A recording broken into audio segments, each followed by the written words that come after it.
Dan kata yang lain, pencapaian itu tidak mengheret kepercayaan atau lintasan dalam hati bahawa manusia dapat mencapai tahap kesempurnaan ilahi. Tegasnya tumpuan itu tidak lebih daripada semata-mata sasaran dan arah dalam perjalanan mendekati Allah. Bukan maknanya kita nak ikut semua sifat Allah kita pun sama, tidak.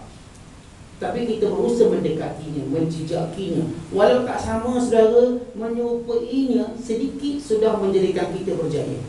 Syair yang masyhur yang sebut oleh Syekh Khatab bin Udda, tashabbahu bil kiram illam takunu mithlahu fa inna tashabbuha bil kiram falahu. Berusahalah kamu untuk menyerupai orang-orang yang baik, walaupun kamu takkan jadi betul-betul macam mereka. Kerana menyerupai mereka, meniru mereka adalah kejayaan. Untuk imam ikut suara sudais, tak sama sudais, tapi sikit-sikit okey lah itu, macam masih diharap. Anak-anak kita ni yang apa Quran, dia mesti ada idola Qorinya siapa, ikon dia. Ghamidi dia waktu dia pun syok sini macam sama tu dia boleh baca lepas habis Quran, tidak tak. Sebab dari suara dia macam Ghamidi. Kita dengar bismillah dia bunyi macam Ghamidi. Tengah tu tak. Jadi bila ada perkataan tertentu, tidak, bila kita cuba ikut Qori, kita ikut sesiapa, so kita ada satu rangsangan seronok. Macam orang nyanyi, dia syok suara dia macam penyanyi tu. Dia pun rasa tu boleh buat habis lagu tu. Dia karaoke tu sebab dia cuba menjeri dia macam penyanyi tu, suara dia macam tu. Kita dengar samanya, skrip dia sama, suara langsung tak sama, tapi dia punya rasa sama sampai dia boleh habis lagu tu 2 jam, 3 jam karaoke. Dia syok dia rasa suara dia macam wani. So lihat penyerupaan. Sebab penyerupaan ini manusia jadi seronok, berhibur dan sebagainya. Dan kita pun kata lagi sebab rasa macam Michael Schumacher. Rasa cara tu kau kira, rasa tu cepat sampai Kuala Lumpur. Tidak asyik tidur anak, sebab tak rasa benda tu. Bila kita cuba menyerupai seseorang saudara, dia akan beri kita rangsangan. Bukan orang tengok kita saudara ada kita katakan benih-benih kebaikan, kejayaan. Itu saya beri contoh kalau tarawih. Sahabat saya suka ngikut tu imam ni lah, imam. Kita pun rasa macam tu, sekali guna tu pasti lah. Imam buat lagu macam-macam. Lagu orang ni. Walaupun dia tak mungkin boleh buat sama semuanya, tapi kita rasa bahawa dia cuba menyerupai orang ni. Dan kita rasa seronok juga dengar sekali-sekali. Jadi sebab itu saudara, walaupun kita tidak boleh mungkin untuk ikut nama dan sebab Allah SWT, tapi orang tengok dia tu bagus, pemurah, dia tu bagus, penyabar, dia tu bagus, sopan, dia tu bagus, orang yang tak terburu-buru dalam bertindak. Dia macam sifat Allah, tidak terburu-buru dalam bertindak. Beri tempoh, beri peluang. Tapi siap, tidak ampau sangat, sekali bagi terus kita katakan makan tanah terus. Artinya Allah biarkan. Sekali Allah tak nak bagi, lam yuflithu, kata Nabi SAW, tak akan lepas lagi. Jadi kita berusaha untuk ikut. Walaupun saya katakan tak mungkin kita sama, tapi paling kurang kita letak satu sasaran. Berapa persen kita dapat, ini yang akan menjadikan kita bermotivasi tinggi untuk berakhlak. Quran yang seperti ini akan melahirkan sifat terpuji dan akhlak yang tinggi, yang membentuk perasaan yang tenang dan harmoni, yang beri kesan baik pada diri dan umat, yang mencetuskan keteguhan dan keberanian yang tidak mempermainkan kebenaran dan tidak membiarkan keberanian dipermainkan. Membina kembali kerohanian umat Islam Muslim. Islam punya matlamat dan standar yang kukuh. Tanpa matlamat yang jelas dan bergantung yang kukuh, ditakuti akan membawa arah kesesatan. Kesesatan yang lebih besar dan mendalam daripada yang dihasilkan oleh kehidupan yang berasaskan kebendaan dan keduniaan semata-mata. Kerana kehidupan yang berasaskan kerohanian yang sesat dan menyeleweng merupakan jalan ringkas menuju kekufuran. Tarbiyah kerohanian dalam Islam bersandarkan pada manhaj ilahi, dan jalan yang dilalui adalah jalan Allah SWT. Jalan itulah yang menuju kepada Allah Ta'ala. Said Hawa berkata, bergerak menuju Allah SWT ialah beralih daripada jiwa yang kotor pada jiwa yang bersih suci, daripada akal yang tidak berasaskan syariat pada akal yang berasaskan kepadanya, daripada hati yang kafir atau nifaq atau fasik atau sakit atau keras pada hati yang tenang dan sempurna, daripada ruh yang dia daripada pintu hidayah Allah SWT yang ingat untuk beribadat kepadanya dan tidak melaksanakan peribadatan itu kepada ruh yang mengenali Allah SWT dan menunaikan hak peribadatan kepadanya, daripada jasad yang tidak mengikut tata tertib syarak pada jasad yang diatur secara lengkap dengan syariat Allah SWT. Pendeknya daripada diri yang kurang sempurna pada diri yang lebih sempurna, dari segi kelayakannya, dari segi iltizamnya kepada sunnah Rasulullah SAW, sama ada sunnah perkataan, amalan dan keadaan. Kalau kita lihat pengajaran hadis, beliau tidak terus fokus pada hadis tersebut, tapi lebih kepada nanti kelaskan. Kalau kita fokus pada hadis ini, Nabi SAW menyebut tentang dua perkara atau dua anggota. Yang penting kita jaga lidah dan juga tangan. Dua anggota ini penting kita jaga. Bahkan saudara, kalau kita baca dalam misal contoh kitab Riyadhus Shalihin, dalam kitab Al-Umur Manhi Anha, An-Nawawi rahimahullah ta'ala menyeraikan puluhan hadis yang berkait dengan hifzul lisan, jaga lidah. Menjaga lidah. Menjaga lidah ni saudara, sehingga kita dah terdidik untuk senantiasa bercakap benar, senantiasa terdidik untuk tidak mengikuti perkembangan aurat orang lain, mengkebekan, mendedarkan kelemahan orang lain, berusaha untuk bercakap sesuatu yang bermasalah pada diri kita utamanya dan juga pada orang lain. Sehingga sekiranya kalam itu berada pada dua persimpangan antara masalah dan tidak ada masalah, maka sebab kita mengambil yang masalah.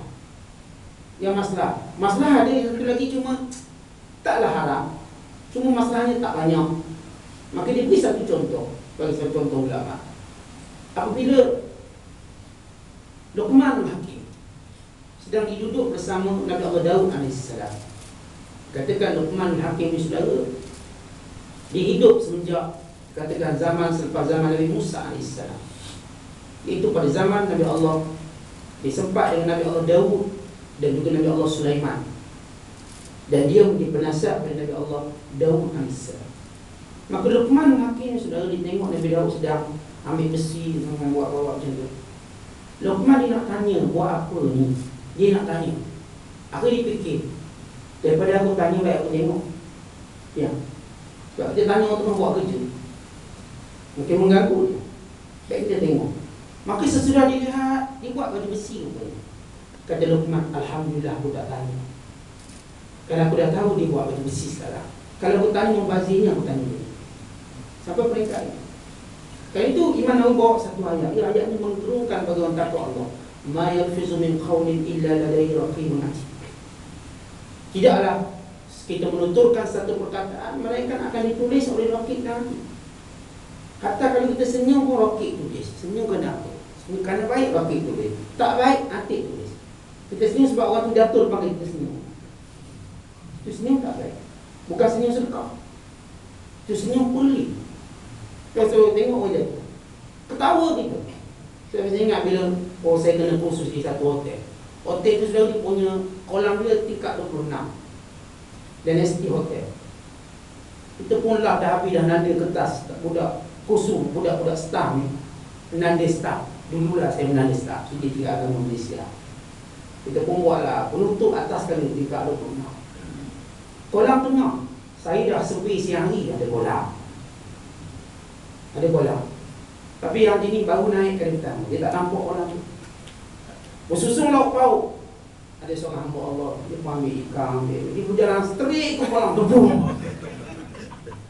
Semua ketawa macam sudah ketawa sekarang.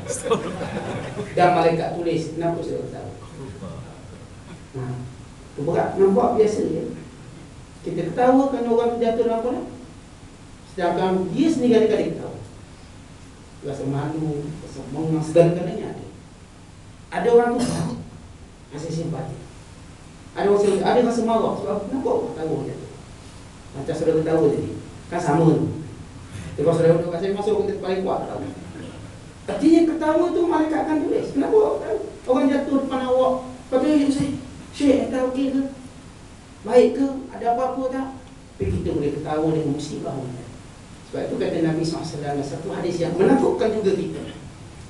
La tuzhir syamatata li akhika fayabtaliyaka wa yu'afiyahu. Kama qala sallallahu alaihi wasallam. Jangan kamu saudara seronok dengan musibah saudara kamu, maka kelak dia akan dilepaskan musibah itu, kamu pula yang akan kena. Ya, kadang-kadang kita dengar seorang tu rogo orang. Oh kita nampak dia baik, rogo juga orang kena. So jangan hati-hati cakap. Kita letak kondisi ini, ujian Allah berat lagi. Dan Allah Ta'ala beri dia bantu dia. Allah hisap dia. Tengok semua nak. Kau percaya sangat orang kopi rokok juga orang. Akhirnya kena pada kita. Perjalanan hidup pasti panjang. Pasti kena pada kita, pada keluarga kita. Sebab itu sebab bila kita dengar musibah yang dilakukan, yang berlaku pada orang lain, jangan cepat kita rasa tahu. Seronok. Seolah kita rasa macam kita selamat. Tengok orang tu dah kena. Jangan rasa begitu. Lalu kita pelekehkan orang yang melakukan benda ni. Jangan. Sepatutnya kita lihat dia orang Islam. Patut kita bimbing dia. Kita kalau boleh nak suruh dia kisah dan bertaubat. Daripada kita seronok dia melakukan kesalahan, kita pun cerita, kita ketawa sama-sama kita, kelak saudara dia mungkin berpindah pada kita. Dan orang lain pula ketawa dengan musibah. Sesekali jangan dia sebab saudara kita untuk diketawakan. Bukan berusaha untuk kita simpati. Ustaz, bukanlah orang-orang nak simpati juga. Dia perlu disimpati. Dia, saudara tahu fitnah yang paling besar yang ditinggalkan pada manusia adalah wanita. Kita tua-tua masa dengar pun masih lagi ada kecenderungan itu. Bayangkan, tua. Yang lain semua tua, yang bawah tu tak tua, muda punya. Masih terus mencari. Sebab itu jangan kita ketawa dengan musibah orang lain. Barangkali dia dalam keadaan tertentu, kita doakan mudah-mudahan dia hisap, dia ambil pengadaan daripada hukuman yang dia perolehi, dia dapat. So sebenarnya bila kita berfikir begitu, dia jauh lebih positif pada diri kita. Sebab kita juga tahu, saya pun belum tentu selamat. Kalau dia yang baik ini tiba-tiba terjebak dengan benda ini, saya pun belum tentu selamat. Sebagaimana Ibn Kathir rahimahullah cerita kisah dua orang ulama yang menggerungkan semua ulama lain kata Ibn Kathir. Kisah Barsisa dan Amir Ba'urah. Yang Barsisa dia ada anak murid 70,000 orang. Yang kebanyakan anak muridnya boleh terbang atas udara kalau terlalu yakin pada Allah. Terbang. Tapi Barsisa mati kufur. Sedangkan kita takut. Dah sampai tahap itu, anak muridnya hebat, tiba-tiba mati kufur. Atau Bal'am bin Ba'urah, yang bila dia berdoa langit terbuka, tiba-tiba dia mati kufur kerana sebab isterinya. Sebab itu kita jangan rasa selamat maksum bila cerita kesalahan orang lain. Kita orang ni macam ni, orang ni macam ni, so kita pun belum masuk. Sebab itu kita melihat segala benda yang berlaku pada orang lain sebagai iktibar pada diri kita. Bukan untuk ditertawakan, bukan. Jauhi benda ni saudara. Kalau saudara tertawakan kesalahan orang lain, pasti dia akan dengar pada kita satu hari nanti. Kita akan rasa. Tapi kalau kita mengambil iktibar, insya-Allah terhalang daripada diri kita dan keluarga kita. Ambil iktibar. Kenapa orang tu boleh rasuah misalnya? Ambil iktibar. Oh, jangan kerja tempat macam ni dia terdedah oleh rasuah. InsyaAllah saya pesan anak-anak saya, jangan kerja jabatan yang mungkin terdedah dengan rasuah. Saya bimbang anak-anak saya atau terpakar. Kita ambil iktibar begitu, okey. Kenapa orang ni saudara boleh terjebak dengan pengedaran dada, jadi kardai dada? Itu belum cerita kardai agama, dia cerita kardai dada. Kenapa mereka boleh terjebak? Kita berfikir, kalau kita cuma tahu bodoh punya orang ni, akhirnya anak kita pula jadi baral kepada dada. Lepas tu kita ambil iktibar, macam mana anak-anak ini ataupun gadis-gadis ini ditipu sehingga menjadi pengedar dada. Di situ memberi suatu ingatan pada kita, pelihara anak-anak kita elok-elok. Ambil tahu hal mereka, jangan benarkan mereka berkawan sesuka hati. Ambil iktibar, insya-Allah tak kena pada diri kita. Tapi kalau sekadar kita cerita nak seronok, telah kena pada kita. Kita cerita orang rumah orang tu kena curi, orang kena curi, padang hati tu kena curi. Boleh sampai giliran kita. Kelak rumah kita bukan sekadar kena curi, kena rompak, hancur kali mati. Kita ambil iktibar, kenapa rumah dia kena curi? Dia mungkin sebab dia bukit tak tutup. Iktibar tu kita nak ambil saudara, bukan kita nak gelapkannya. Kalau kita mengambil iktibar, semua musibah yang menimpa makhluk Allah Ta'ala atas muka bumi, itu yang akan melindungi kita daripada musibah. Tetapi mentertawakan atau menceritakan untuk ditertawakan, maka dia kena balik pada kita. Ini jaga lidah. Saudara-saudara muslimin yang dirahmati Allah sekalian, berhubung dengan kita katakan jaga lidah, Nabi SAW ajar kita banyak cara bagaimana lidah ni perlu dijaga. Antara yang menarik perhatian saya hadis riwayat Tirmizi. Untuk saya beri penerangan sikit hadis ni kerana polis kita lebih huraikan natijah lain. Nabi SAW pernah menyatakan tentang cara jaga lidah. Nabi kata, la tukthirul kalam bi ghairi dzikrillah fa inna kathratal kalam bi ghairi dzikrillah qaswatun lil qalb wa inna ab'adan nasi minallahi ta'ala al qalbu qasi. Jangan kau banyak cakap-cakap benda-benda yang bukan bersifat zikir pada Allah. Jangan. Kerana percakapan yang lain pada zikir pada Allah, ingat Allah, mencetuskan ingatan, berfikir tentang Allah, akan boleh menyebabkan hati kamu keras. Dan manusia yang paling jauh dari Allah ialah orang yang hatinya keras. Satu lagi hadis juga riwayat Tirmizi dengan sanad yang baik, sanad hasan. Nabi SAW berkata, Nabi kata, bila seorang sahabat tanya, "Ya Rasulullah, man najah?" Wahai Rasulullah, apa itu yang boleh menyelamatkan saya di dunia dan di akhirat? Kata Nabi sallallahu alaihi wasallam, "Amsik 'alaika lisanaka wal yas'aka baituka wabki 'ala khati'atika." Ya Rasulullah, macam mana kaya saya nak selamat? Kata Nabi SAW, pegang lidah kamu kuat-kuat, jaga lidah kamu betul-betul. Wal yas'aka baituk, hendaklah kamu banyak duduk kat rumah. Pensyarah ataupun pengarang kitab Nuzhatul Muttaqin, 3 orang ulama hadis yang terkenal, Mustafa Dua, Mustafadi dan juga Mahidin Mistu, yang mengarang Nuzhatul Muttaqin. Beliau beri komentar. Sebab kalau kita diganti, kita tak tahu mana satu, kita kira tiga-tiga lah beri komentar. Mereka menyebut wal yasaka baitu, memberi maksud berusaha kamu banyak aktiviti di rumah, kan ia menghalang kamu bercakap banyak. Dia biar kamu banyak duduk masa di rumah. Tidak habis masa kat masjid, kuliah dah habis, turun balik rumah. Kalau kita pergi pula kedai kopi 3 jam lagi, yang ustaz ajar sejam setengah tu habis dia telang 3 jam. Yang ustaz ajar 45 minit kuliah maghrib, suruh pompak pergi kedai makan 2 jam pula sembang. Habis nilai setengah jam ilmu yang kita dengar. Berusaha saudara dah habis urusan balik rumah. Biar rumah kita ni lebih banyak masa kita. Selain pada rumah Allah, selain pada tempat kita kerja, ialah rumah kita. Minta senarai tempat-tempat banyak ambil masa, kedai kopi nombor 1 ringgit. Kau nak bawa tempat kerja, kau nak bawa masjid ataupun mungkin rumah kita masjid lah sekali. So biar tempat yang paling banyak kita ambil masa saudara, pertama rumah Allah. Bila dengar kuliah, ceramah sebagainya. Yang kedua biar rumah kita. Sebab itu anak kita tak terabai, isteri kita tidak terabai. Dan kadang-kadang kita tidak berlaku adil pada isteri kita. Kita berjam-jam di luar, isteri kita duduk berjam-jam dalam rumah. Kita kurang berlaku adil. Ya, suami patut fikir ni, saya berlaku adil tak pada isteri saya. Saya bebas nak ke sana ke sini, tapi isteri saya nak tahu dalam rumah.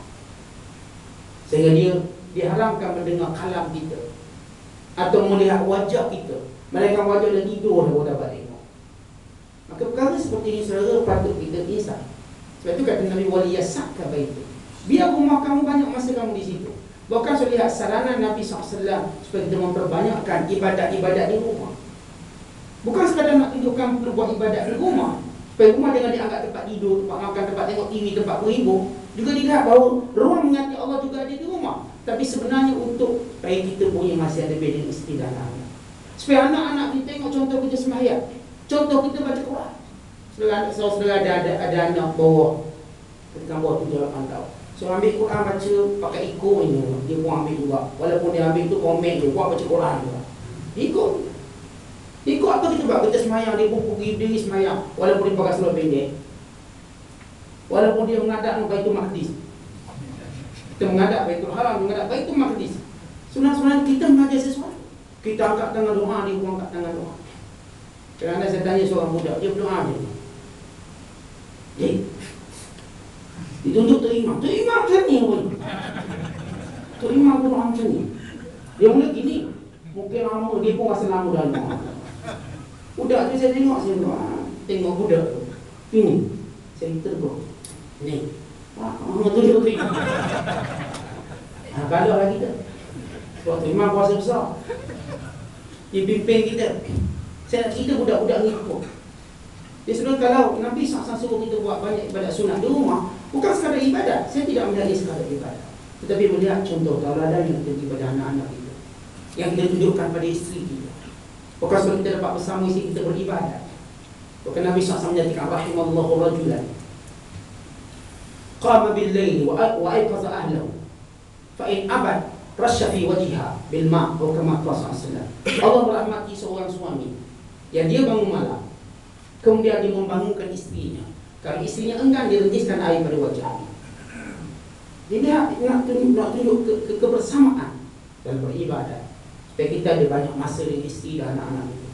Kembali hadis Nabi SAW yang menyatakan bila dah habis urusan musafir, cepat-cepat balik rumah.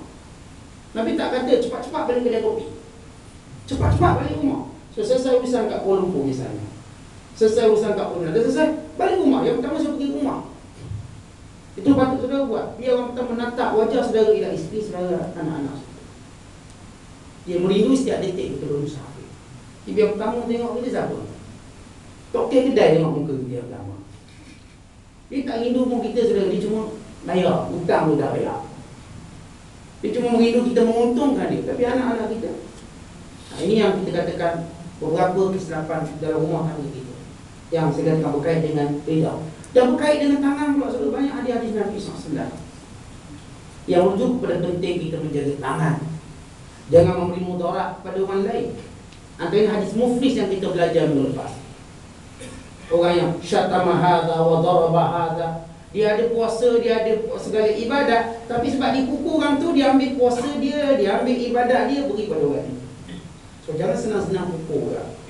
Walaupun kadang-kadang kita berbangga, tengok aku lempang dia tak balas, kita patut tanya balik, mana kita pukul dia dengan hak atau tidak. Kalau dengan hak, okey, silakan, supaya orang ni tak senang-senang mempermainkan hak dan maruah kita. Kalau mereka dikatakan mengaibkan kita, ya kita pukul dia dengan hak, okey. Tapi kalau kita pukul dia tanpa hak, kita patut rasa bersalah dan patut berusaha untuk minta maaf. Tapi sebaik-baiknya saudara, sebagaimana disebut oleh Nabi SAW, dua akhlak yang baik. Fa inna fika khaslataini ahabbahumullah, ar-rifq wal anatu, al-hilm wal anatu. Sesungguhnya kamu ada dua sifat yang Allah Ta'ala suka. Pertama, kamu ada sifat al-rifq, al-hilm, lembut. Yang kedua, kamu ada sifat anatu. Anat itathabbut. Sebelum kamu bertindak, kamu fikir panjang baru bertindak. Sebelum saya pukul, orang fikir panjang. Saya pukul itu tak tahu fikir.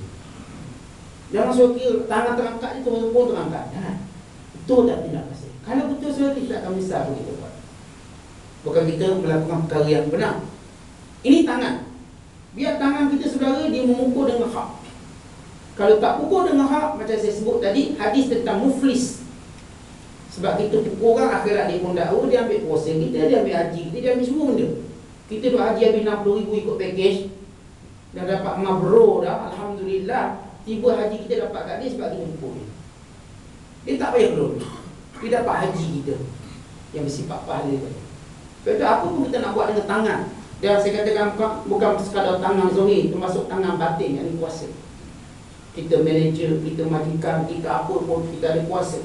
Hati-hati bila bertindak pada orang lain, memecah dia misalnya, menurunkan pangkat dia, memotong gajinya. Biar tindakan itu benar, jangan tindakan kita itu salah. Sebab itu saudara sebelum bertindak, kita tak sabut, berfikir betul-betul, fikir dan juga mengkaji betul-betul. Jangan ikut saya ketua, ikut suka saya nak buat apa. Akhirnya kita lupa bahawa di belakang dia ada anak isteri. Kita lupa barangkali ada 15 mulut menunggu rezeki ataupun makanan daripada dia. So itu yang kita patut ambil. Betul lah kita tengok perangai dia, oh, aku rasa nak pecat. So dia ada isteri, ada anak yang masih kecil, yang masih bersekolah. So cuba luaskan pandangan saudara.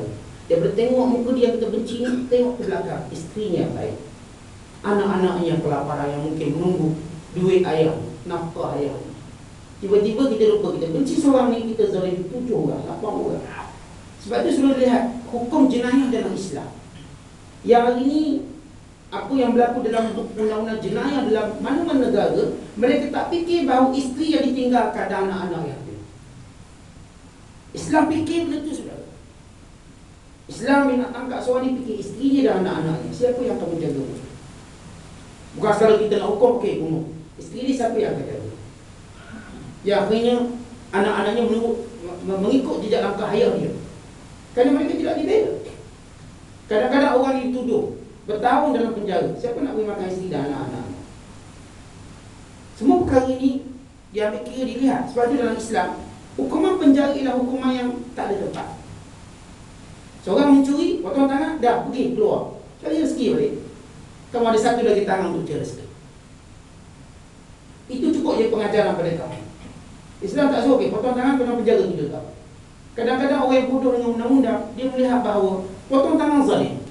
So, mana lebih zalim daripada penjara? Orang yang kadang mencuri RM10 di penjara 7 tahun. Isteri dia bagaimana? Ibunya bagaimana? Anak-anak dia bagaimana? Undang-undang Islam kamu mencuri sampai sekian. Okey, potong tangan, kamu lepas. Balik pada isteri kamu, pada ibu kamu, cari isteri. Kembali bekerja. Dengan tangan kamu masih ada. Kaki kamu yang masih boleh bergerak. Ni, sudah tahu, penjara rupanya dipotong tangan dan kaki kepala tadi sekali. Nampak zahir macam bagus. So, bayangkan 7 tahun dalam penjara. Mana isteri dia? Anak-anak dia? Cukup malam. Isteri yang mungkin jadi pelacur. Mungkin. Saya pernah dengar cerita sahabat-sahabat saya. Isteri dia mungkin menjadi sekian-sekian yang kita tak tahu Allah SWT. 7 tahun hanya sekadar dia mencuri RM40, RM50. Sekadar dia belasah orang tu, dia dalam penjara 2 tahun. Dan Islam sebab penjara ni benda yang tak ada dalam ranking dia, dalam ranking hukuman. Last sekali. Di penjara hanya untuk ditahan soal siasat, lepas tu okey dibebaskan. Dihukum, okey dah. Dikisas, dah pergi balik jumpa anak isteri kamu. Ibu orang berzina. Orang berzina, okey disebab, okey dah pergi jumpa isteri kamu, nak kahwin ke nak apa dah. Tidak ada hukuman penjara. Hukuman penjara saya katakan option terakhir. Itu pun tak ada dalam Islam, penjara seumur hidup dan sebagainya. Dan satu tesis PhD paling terbaik dalam 4 penjara daripada Universiti Zaituna, Dr. Abdul Ghani Hassan. Dia buat satu tesis ni suruh tahun 70-an atau 80-an. Saya kebetulan saya cari dalam YouTube, saya tengok pun yang bagus, dan dia merupakan tesis pertama dihimpunkan bercakap tentang penjara dalam Islam. Nah, tesis ini menjadi, kita katakan, rujukan kepada banyak undang-undang di negara-negara Islam. Dia buat tesis ini, buat kajian betul-betul. Adakah dalam zaman Nabi ada penjara? Berapa tahun? Semua benda ada. Kait dengan ISA ke apa semua ada. Mengikut zaman, mengikut kita katakan huraian dalam Islam. Maka semuanya diterangkan. Saya membacanya daripada awal sampai akhir saya baca, untuk melihat sejauh mana penjara. Yang saya katakan penjara ni sahaja tidak last kan. Kalaupun Nabi penjara, dia ada suatu tujuan yang cukup mulia. Sebagaimana Nabi pernah penjara Thumamah bin Uthal, yang akhirnya dia memeluk Islam. Penjara kat mana? Nabi ikat Thumamah kat tiang Masjid Nabawi Syarif untuk dilihat orang Islam sembahyang. Bila waktu makan dia lepaskan. Dan dia beri makan yang paling baik, anggur yang paling baik, susu paling segar. Kata Nabi SAW pada sahabat, carilah susu yang paling segar dan cari buah yang paling baik. Dia beri makan. Nak banduan tu dilayan. Kita tak. Sahabat saya buka restoran, dia bekalkan makanan untuk banduan. Saya pun pergi kedai. Kalau ikan macam ikan, anak ikan tu cucu ikan, saya tak tahu. Digoreng hitam-hitam, minyak mana tu, bungkus. Share untuk siapa? Ini untuk banduan 180 bungkus. Sikit kok, nah untuk banduan. Itu nilai banduan, makanan dia.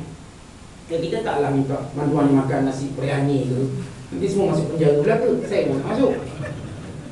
Maksudnya jangan terlalu kita katakan melampau. Dan tidak, saya katakan dalam penjara zaman Nabi SAW, ia merupakan jalan tak khalis. Dan tujuan untuk dakwah, perubahan sikap, sehingga Thumamah memeluk Islam. Tapi bukan penjara sehingga mengabaikan isteri dan anak-anak. So lihat penjara bertahun, 20 tahun, 30 tahun. Mana ada Islam 20 tahun? Sampai peringkat paling teruk di Sepanyol, dihukum sampai 3,000 tahun penjara. Wah, hakim ni saya ingat dia kena masuk hospital berarti. Adakah dia tahu tentang umum manusia? Sampai dihukum 200 tahun, 500 tahun. So mereka masih anggap hakim ni bijak. Kerana mereka juga sambutan itu hakim. Kalau saudara orang ada akal yang sikit pun, saudara tahu, nak penjara orang berapa tahun? 50 tahun, 60 tahun. Umur dia berapa? Kita nak penjara dengan kerangka dan tengkorak dia sekali, menunjukkan betapa bencinya kita dengan perangai itu. Islam tidak pernah ada undang-undang macam itu. Sebab itu Syekh Abdul Qadir Audah dikarang perbandingan undang-undang Islam dan undang-undang sekular, yang dikatakan oleh Barat, kalau Syekh Abdul Qadir dikarang satu lagi kitab, nescaya seluruh orang Eropah memeluk Islam. Kalau Syekh Abdul Qadir Audah, tapi dia digantung pada zaman Jamal Abdul Nasir. Abdul Qadir Audah seorang peguam yang hebat. Dikarang tentang perundangan Islam banding dengan perundangan Barat. Sekiranya kamu satu lagi kita, seluruh Eropah akan memeluk Islam. Mereka baru tahu undang-undang Islam ni macam mana. Ia undang-undang Allah, saudara-saudara semua. Manhaj Rabbani. Ini bukan isu politik. Ini agama yang sempurna. Yang perlu kita lihat. Undang-undang yang ada sebenarnya saudara lebih menunjukkan kebodohan manusia yang belagak pandai. Akhirnya dia hukum 1000 tahun seseorang. Dia hukum benda yang tak masuk akal. Kesalahan yang kecil tapi hukuman yang tak masuk akal. Kesalahan besar hukuman yang cukup ringan. Hanya kerana orang ni ada kedudukan dan sebagainya. Ini hanya orang ni tak ada peguam bela yang baik. Akhirnya dia penjara bertahun-tahun.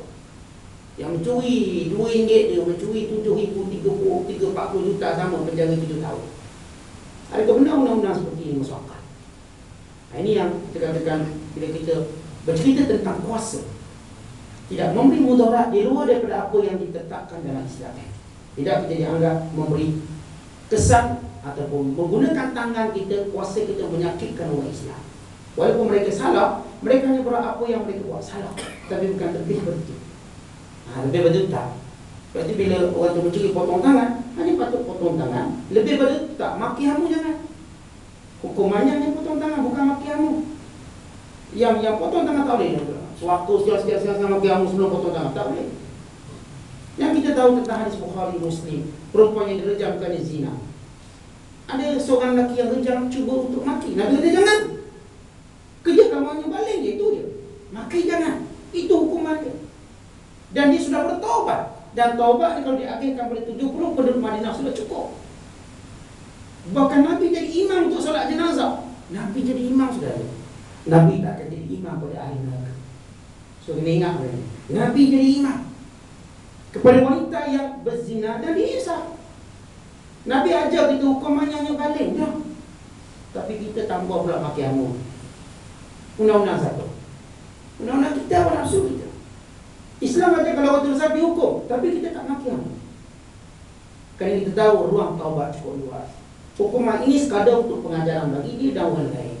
Tapi maki hamu pengajaran untuk apa? Hanya menyimpan rasa benci dan dendam dan masa untuk kita balas balik. Tak apa kau maki aku hari ini, tengok kau buat salah, aku maki kau. Lihat dendam. Kalau kita sekadar hukum, okey.